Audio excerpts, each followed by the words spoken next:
गुजरात ये दो राज्य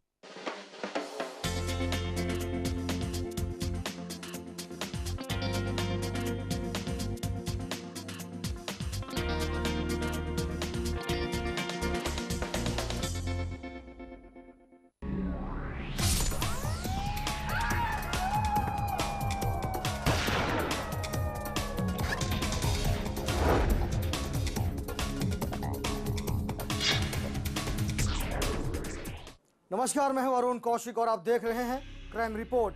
अपराध जगत का डेली पर्दाफाश। इससे पहले कि अपराध जगत की खबरों के साथ आगे बढ़ें, एक नजर आज की अपराध जगत की सुर्खियों पर।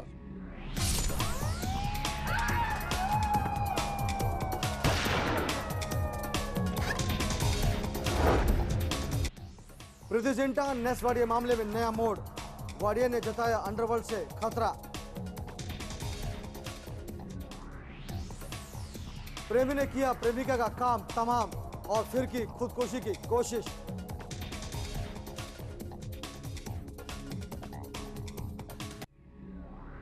सीसीटीवी में कैद हुई लाइव लूट, लेकिन लुटेरों का अब तक कोई नहीं लगा सुराग। अब आगे बढ़ते हैं अपराध जगत की खबरों के साथ। बॉलीवुड की बबली गर्ल प्रीति जिंटा ने नेसवाड़िया पर संगीन आरोप लगाए, जिसके बाद पुलिस ने तहकीकात शुरू की। पुलिस की जांच पड़ताल पूरी तरह से शुरू हुई भी नहीं थी कि एक नया मोड़ इस पूरे मामले में आ गया। वाड़िया परिवार ने आरोप लगाए कि प्रीति जिंटा की तरफ से अंडरवर्ल्ड उन्हें धमका रहा है। चूंकि मामला काफी संगीन है और हाई प्रोफाइल है, इसलिए पुलिस भी फूंक फूंक कर कदम रख रही है।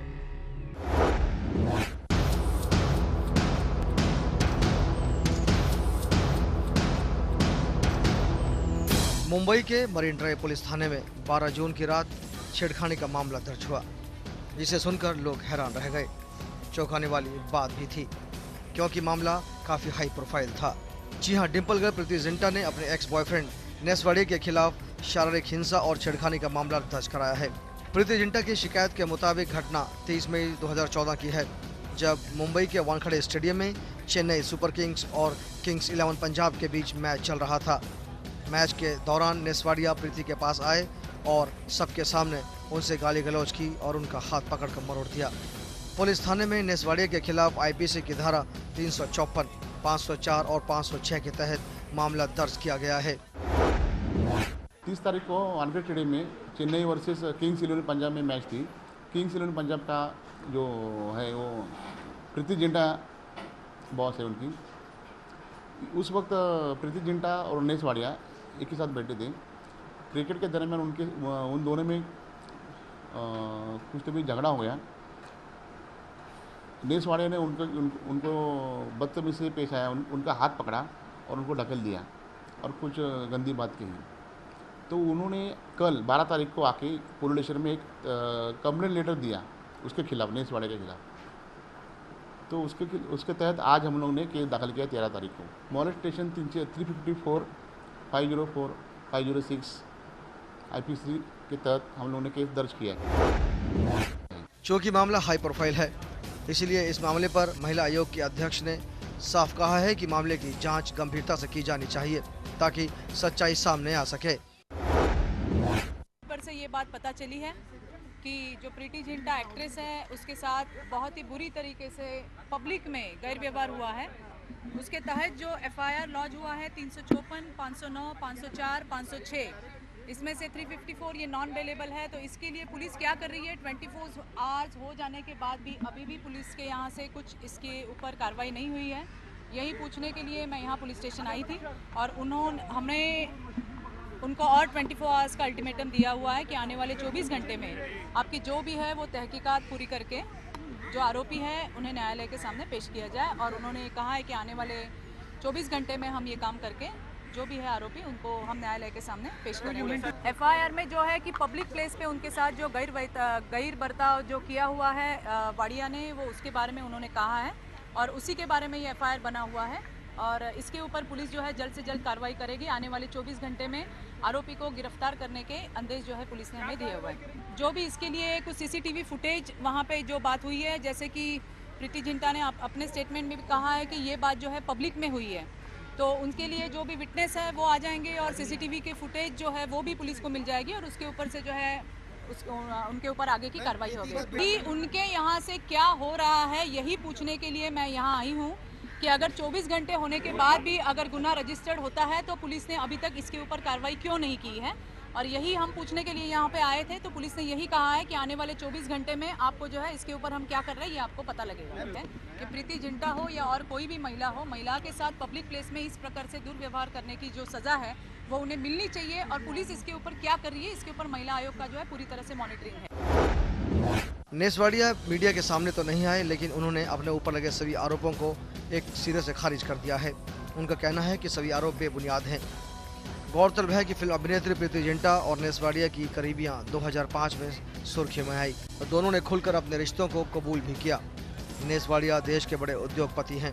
इसी बीच प्रीति जिंटा और नेसवाड़िया ने 2 और साथियों के साथ मिलकर IPL टीम किंग्स 11 पंजाब की फ्रेंचाइजी भी खरीद ली। लेकिन सन 2009 के आते आते दोनों के रिश्तों में खटास आने लगी और आखिरकार दोनों ने एक दूसरे से रिश्ता तोड़ने का फैसला कर लिया। लेकिन दोनों के कारोबारी रिश्ते जस के तस बने रहे।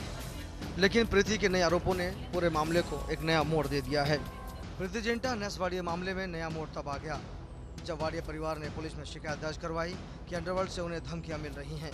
चूंकि मामला काफी हाई प्रोफाइल है, इसीलिए पुलिस फूंक फूंक कर कदम रख रही है। लेकिन पुलिस ने आश्वस्त किया है कि जल्द ही पूरे मामले की गंभीरता से जांच कर ली जाएगी। Crime desk, lemon news.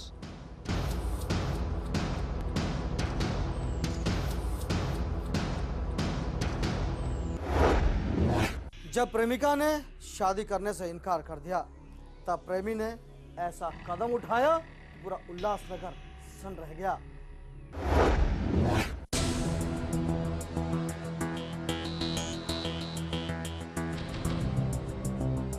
Ulhasnagar के पूजा भालेराव और आकाश सोनावने का प्यार इतना परवान चढ़ा कि दोनों ने साथ जीने मरने की कस्में खाईं। और जब दोनों से नहीं रहा गया तो शादी करने का फैसला भी कर लिया। लेकिन पूजा के परिजनों को ये फैसला नागवार गुजरा। उन्होंने ताबड़तोड़ अपनी बिरादरी का लड़का ढूंढना शुरू कर दिया और पूजा की शादी तय कर दी। और पूजा को इतना मजबूर कर दिया गया कि उसने आकाश से साफ कह दिया कि वह उससे ब्याह नहीं करेगी, वो अपने माता पिता की पसंद से ही शादी करेगी। पूजा का यह फैसला सुनकर आकाश बदहवास हो गया।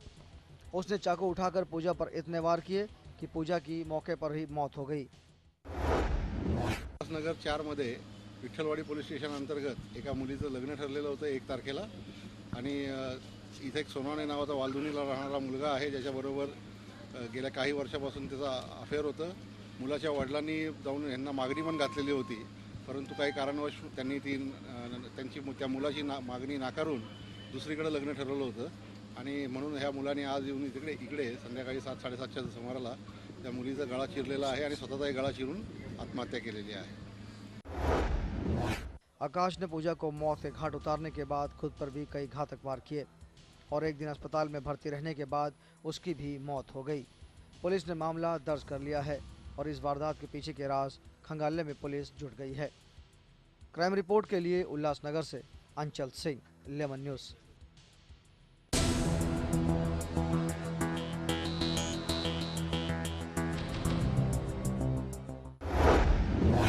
एक कार मालिक पर कैसे हुआ पुलिस को शक, दिखाएंगे मगर एक छोटे से ब्रेक के बाद।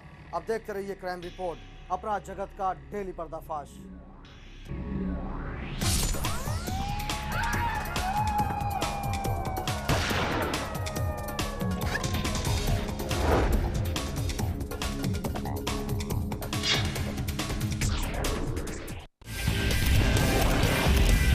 जो परसेंटेज ऑफ वोटिंग है ये बम्पर माना जाता है। मरते किसान और सोते सरकार। नमस्कार, मैं प्रशांत आंग्रे और आप तमाम दर्शकों का स्वागत है SF प्राइम टाइम में। लेमन प्राइम टाइम हर रात 9 बजे। इसके बाद एक बार फिर आप सभी का स्वागत है। मुद्दे की बात में सवाल भारतीयता और अमेरिकी न्यायिक प्रक्रिया का नहीं है। आपस के डिफरेंसेस की वजह से एक व्यक्ति कांग्रेस के पास चला गया और एक उसके विरोध में चला गया। सलमान जी, ये तो हमें बोलने नहीं दे रहे। आकंठ राजनीति में डूबे कुछ नेताओं ने इसमें भी अपनी रोटी सेकने का सामान इकट्ठा कर लिया है।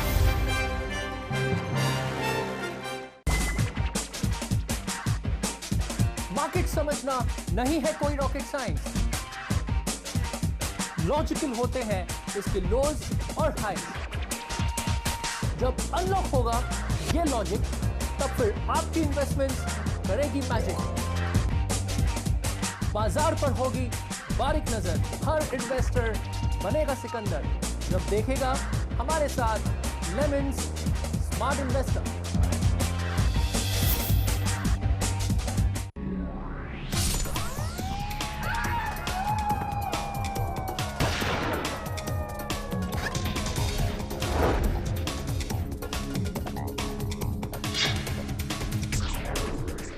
ब्रेक के बाद क्राइम रिपोर्ट में आप सभी का स्वागत।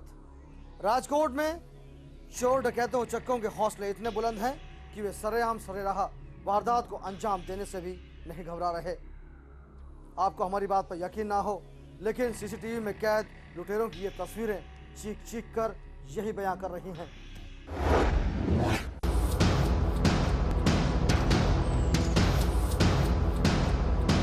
राजकोट के सोनी बाजार में हुई 6 लाख की लूट की वारदात को कई दिन बीत चुके हैं, लेकिन पुलिस के पास लुटेरों का सुराग तक नहीं है। लेमन न्यूज के हाथ लगे हैं दिन दहाड़े हुई लूट की वारदात की कुछ तस्वीरें। इन फुटेजेस को जरा गौर से देखिए। इनमें साफ दिखाई दे रहा है कि कैसे दो नकाबपोश दिन दहाड़े और बेखौफ दुकान में दाखिल हुए।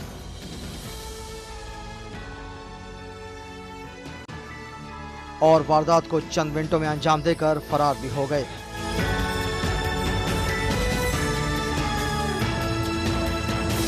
यूं तो पुलिस के पास भी ये फुटेज मौजूद हैं, लेकिन पुलिस का मानना है चूंकि लुटेरों के चेहरे ढके हुए थे, इसीलिए ये शिनाख्त कर पाना इतना आसान नहीं है कि लूट की वारदात को अंजाम देने वाले कौन थे और कहां गायब हो गए। ये हमारे यहाँ बारी बारी ऐसे लूट होती रहती है। कायदा कानून व्यवस्था सब खड्डे में गया हुआ है और हमारा जो ये बिजनेस है उसके अंदर बारंबार ये लूटें होती है। छुरी मार देते हैं, लूट करके चले जाते हैं, कोई उसके ऊपर लगाम रहा ही नहीं है। क्योंकि इस बार ये लूट हुआ ऐसा नहीं, साल में ऐसी 10 बार लूट होती है। कहीं कहीं तो फरियाद भी नहीं करते हैं, क्योंकि ऐसा है कि फरियाद करके क्या फायदा, कोई स्टेप तो आएगा नहीं। ये हो गया है कि दिन दहाड़े तो लूट होने लगी है, घर में आके भी लूट जाते हैं, दुकान के अंदर भी आके लूट जाते हैं। हाँ, उसको गले के पास छुरी मारी हुई है और कितना का माल गया वो पता नहीं मेरे को। अभी मैं जा रहा हूँ हॉस्पिटल, उसको ओकाट में दाखिल किया हुआ है। राजकोट सिटी में आशापुरा रोड पर लक्ष्मी ज्वेलर्स नाम का एक शॉपिंग मॉल, शॉपिंग की दुकान है। उसमें सुनील किशोर भाई पाला उसका मालिक है लड़का, वो दुकान पे था। तब 2 आदमी दोपहर 2 बजे आया और उसके मरचा की हुक्की उसकी आँख में डाल के एक छरी से कान पे इंजरी की है ना। अभी कुछ पूछताछ की ही नहीं, अभी तो वो वोकाट में ट्रीटमेंट के लिए गया है। बहरहाल पुलिस जेल में बंद लुटेरों और कुछ हिस्ट्री शीटर्स से पूछताछ कर रही है ताकि लुटेरों का सुराग मिल सके और लूटपाट की इस गुत्थी को जल्द से जल्द सुलझाया जा सके। क्राइम रिपोर्ट के लिए राजकोट से Gujarat bureau, lemon news.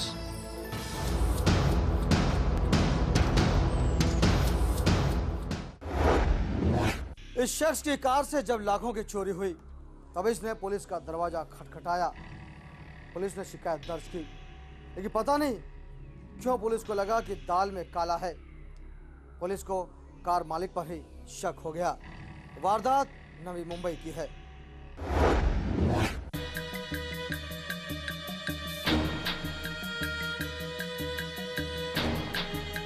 Navi Mumbai Vashi के एपीएमसी पुलिस थाने में जब एक युवक भागा दौड़ा पहुंचा और उसने शिकायत दर्ज करवाई कि उसकी गाड़ी का शीशा फोड़कर किसी ने लाखों रुपए लूट लिए हैं। इसके बाद पुलिस के होश फाख्ता हो गए।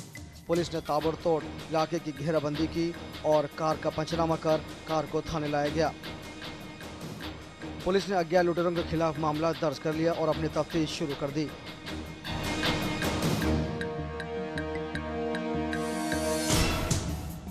जब पुलिस ने अपनी तफ्तीश शुरू की तो पुलिस को कहीं न कहीं थोड़ा शक कार मालिक पर लगा।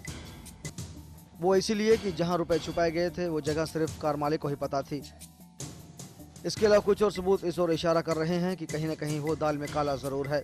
बहरहाल पुलिस हर कोण से तफ्तीश कर रही है कि लूट की इस वारदात को जल्द से जल्द सुलझाया जा सके। एपीएमसी पुलिस थाने में एक सनसनीखेज मामला सामने आया है, जिसमें सरेराह एक गाड़ी से लाखों रुपए लूट लिए गए। हालांकि पुलिस तफ्तीश कर रही है कि लुटेरे कौन थे और ये किसकी साजिश थी। कैमरा पर्सन रोशन के साथ मैं गोपाल शाह, लेमन न्यूज, नवी मुंबई।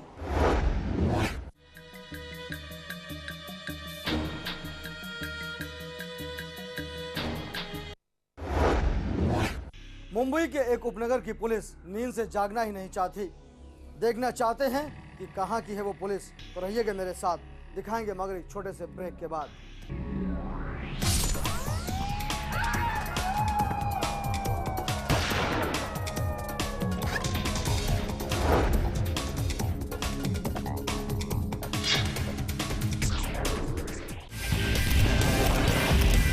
जो परसेंटेज ऑफ वोटिंग है ये बम्पर माना जाए। मरते किसान और सोते सरकार। नमस्कार, मैं प्रशांत आंग्रे और आप तमाम दर्शकों का स्वागत है SF प्राइम टाइम में। लेमन प्राइम टाइम हर रात 9 बजे। इसके बाद एक बार फिर आप सभी का स्वागत है मुद्दे की बात में। सवाल भारतीयता और अमेरिकी न्यायिक प्रक्रिया का नहीं है। आपस के डिफरेंसेस की वजह से एक व्यक्ति कांग्रेस के पास चला गया और एक उसके विरोध में चला गया। सलमान जी, ये तो हमें बोलने नहीं दे रहे। आतंक राजनीति में डूबे कुछ नेताओं ने इसमें भी अपनी रोटी सेकने का सामान इकट्ठा कर लिया है।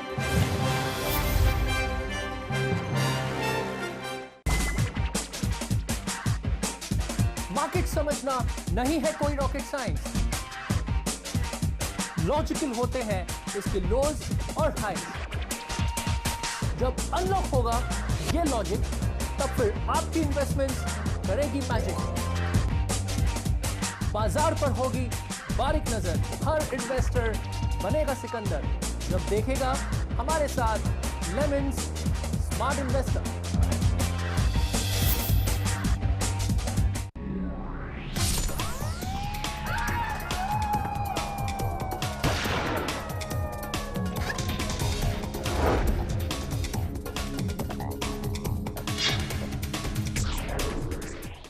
Welcome back. ब्रेक के बाद क्राइम रिपोर्ट में आप सभी का एक बार फिर स्वागत। जब एक संदिग्ध के घर में पुलिस ने दबिश दी तो पुलिस की आंखें फटे की फटे रह गई। पुलिस के होश फाख्ता हो गए। आखिर ऐसा क्या मिला इस शातिर के घर से, देखिए इस रिपोर्ट में। भिवंडी से आई है रिपोर्ट।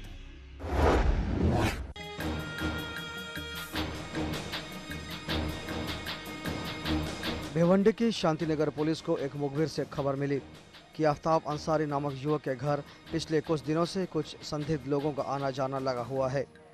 पुलिस को अपने मुखबिर पर पूरा भरोसा था। पुलिस को लगा जैसे आफ्ताब किसी आतंकी गतिविधियों में लिप्त हो सकता है। पुलिस ने देर रात आफ्ताब के घर पर दबिश दी और जो भी पुलिस ने वहां देखा उसे देखकर पुलिस वालों के होश उड़ गए। आफ्ताब के घर में जेवरातों का भंडार लगा हुआ था। गोपनीय इन्फॉर्मेशन हमें मिली, उसमें मालूमात मिली थी कि आफ्ताब महमूद अहमद अंसारी, इनके घर में कोई चोरी का जेवरात वगैरह है। उसके मुताबिक हमने जो सर्च किया तो उधर हमें कम से कम 1.5 kg सोने के जेवरात मिले हैं और जो उसको देखते हुए अलग अलग प्रकार के वो जेवरात है, उसमें सोने की अंगूठी, मंगलसूत्र और बाकी लेडीज़ के पहनने के जेवरात है। तो उसके अनुमान में हमें लगता है कि ये सब चोरी के जो चीटिंग के केसेस हो रहे हैं महिला वर्गों के साथ और जो चेन स्नैचिंग हो रहा है उसमें से वो जेवरात होंगे। तो हम लोगों को अपील करते हैं कि जिसके साथ ऐसे गुने हुए हैं, जिसके भी माल चोरी किया है, तो वो लोग सामने आए और अपने जो जेवरात है वो आइडेंटिफाई करके करे तो हमें उनको वो देने में थोड़ी मदद होगी। पूछताछ के लिए आफ्ताब को थाने लाया गया। पुलिस को तफ्तीश में पता चला कि आफ्ताब के किसी आतंकी संगठन से संबंध तो नहीं है, लेकिन वो चेन स्नैचिंग गिरोह का प्यादा जरूर है। घर में दागिने मिले, उसको आरोपी को हमने अटक किया है और उसका PCR मिला है हमें 27 तारीख तक। तो हमारी पूछताछ जारी है और जो मेन कल्प्रिट्स है उन तक हम जल्दी पहुँचेंगे।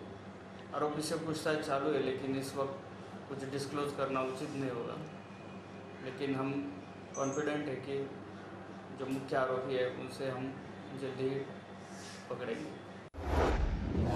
जब पुलिस ने आफ्ताब के घर की तलाशी ली तब उसके घर से पुलिस ने 45 लाख के जेवरात बरामद किए।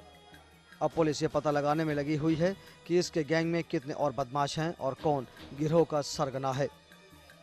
क्राइम रिपोर्ट के लिए भिवंडी से अमृत Sharma, lemon news.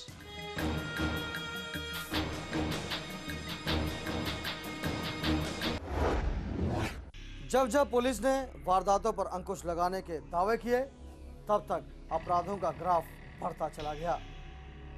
Police lakh कोशिश कर रही है, लेकिन ऐसा लगता है कि अपराधी पुलिस को चुनौती देकर वारदात को अंजाम दे रहे हैं। वारदात मुंबई के चारकोप की है।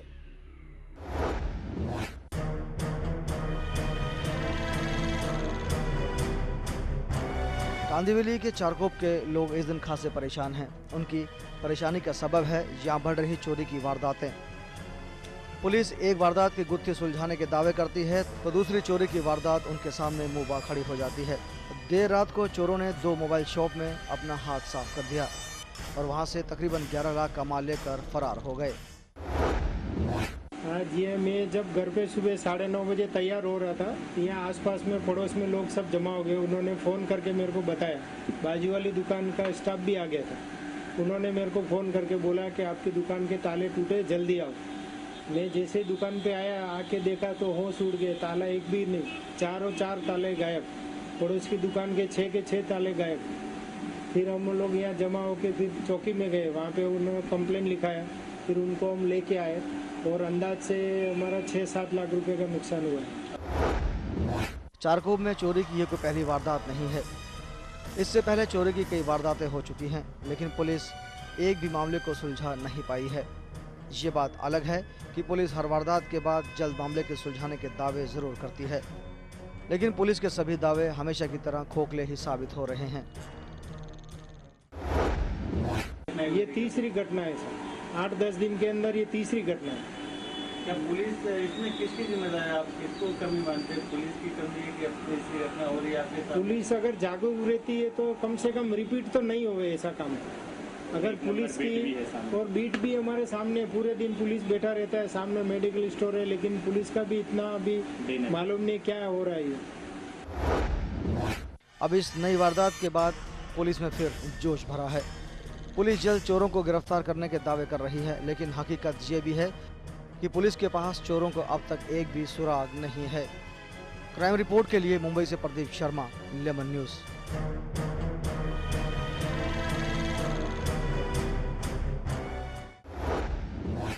इस शख्स पर यात्रियों की सुरक्षा का जिम्मा था, लेकिन इसने अपनी जिम्मेदारी, अपनी ड्यूटी को ही ताक पर रख दिया और इसी वजह से आज हत्या के आरोप में इसे गिरफ्तार कर लिया गया।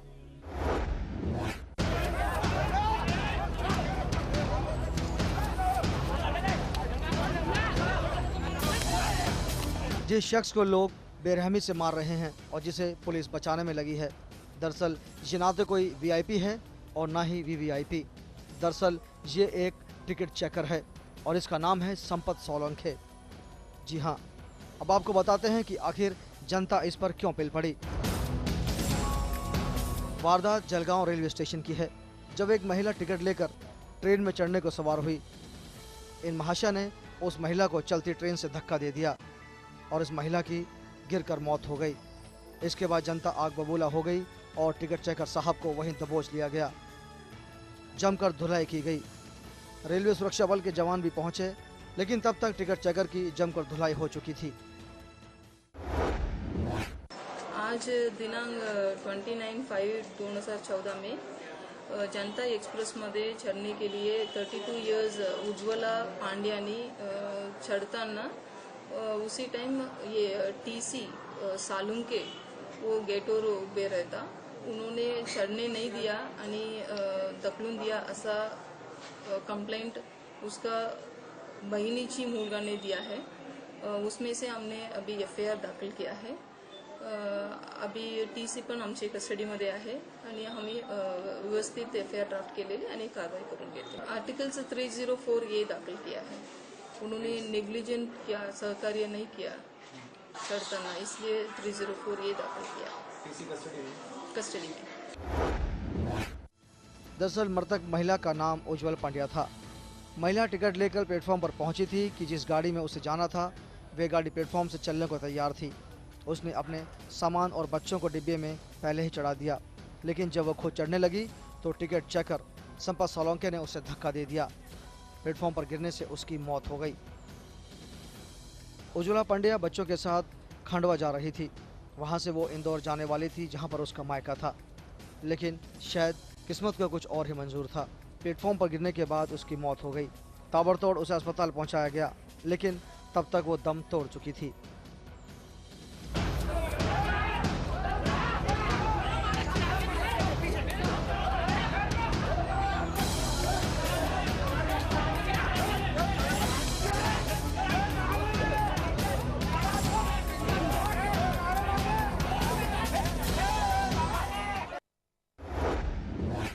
स्टेशन 3 नंबर प्लेटफॉर्म के सामने बैठे हुए थे. वहाँ पे ट्रेन रुकी, ट्रेन को पूछा, टीसी को पूछा आगे जगह मिलेगी क्या, मुझे मिलेगी आगे जाके जब बैठे मतलब पूछा टीसी को, B2 में से निकला था वो.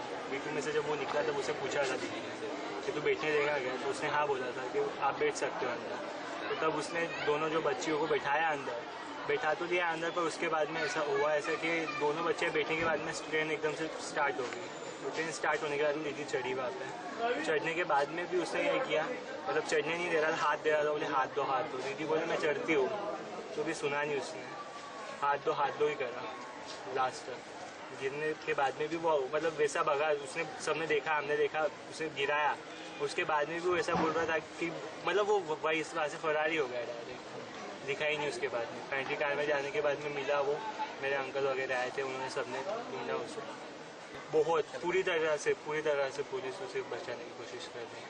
मतलब बोलते गए वहाँ पे लिखा, जो मेरे साथ में मेन जो इनके थे उन्होंने मेरे जो बोल रहा हूँ वो लिखा है. यहाँ पे आया इन्होंने कुछ अलग ही लिख दिया कि वो खुद होके ये हो गया ऐसा. महिला मुसाफिर की मौत के लिए जिम्मेदार टिकट चेकर को लोगों ने दबोच लिया और जमकर धुनाई की और उसके बाद पुलिस के हवाले कर दिया. लेकिन इसके बाद भी जनता का गुस्सा शांत नहीं हुआ. टिकट चेकर को फिर से दबोच लिया गया और फिर उसकी जमकर धुनाई की गई. किसी तरह बचाते पुलिस उसे थाने लाई और उसे गिरफ्तार कर लिया गया. अब पुलिस इस गैर जिम्मेदार टिकट चेकर के खिलाफ हत्या का मामला दर्ज करने की तैयारी कर चुकी है. क्राइम रिपोर्ट के लिए जलगांव से Mumbai bureau.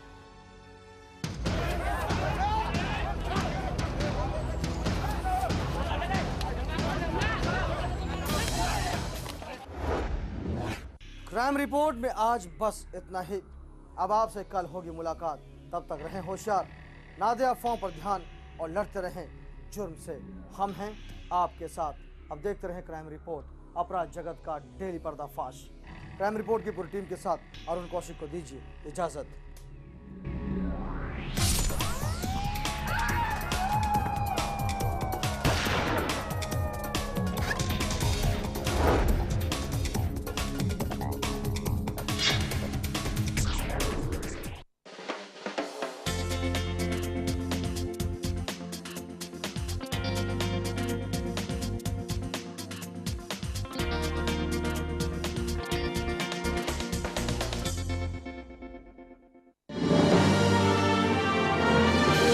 Global advertisers, scaling new heights in outdoor media.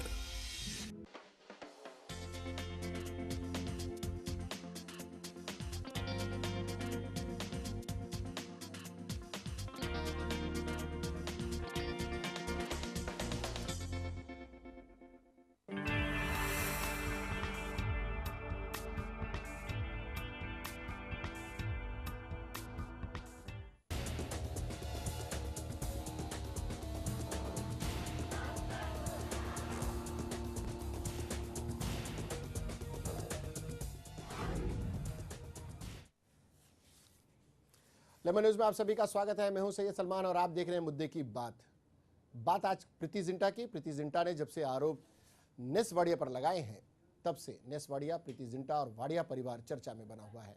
लेकिन अब नेस वाडिया के पिता नुस्ली वाडिया ने दावा किया है कि उन्हें अंडरवर्ल्ड से धमकी मिली है कि वो लड़की को ज़्यादा परेशान न करें वरना ठीक नहीं होगा। मुंबई पुलिस का कहना है कि वो लड़की प्रीति हो सकती है, लेकिन वाडिया को अंडरवर्ल्ड से खतरे का ये पहला मामला नहीं है और इसके तार 1986 से 1989 तक चली एक औद्योगिक लड़ाई तक भी जाते हैं। क्या हो सकती है प्रीति पुजारी और पुरानी रंजिश से जुड़ी ये दास्तां, जानेंगे अपने इस खास कार्यक्रम में।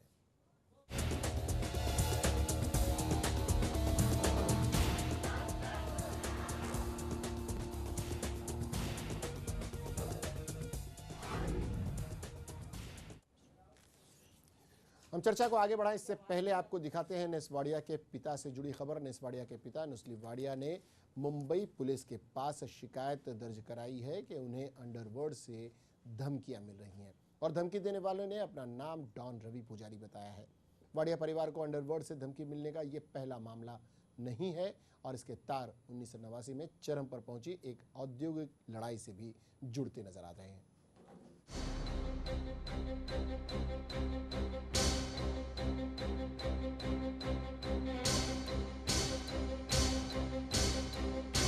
बॉलीवुड एक्ट्रेस प्रीति जिंटा और उनके एक्स बॉयफ्रेंड नेस वाडिया के विवाद में नया मोड़ आ गया है।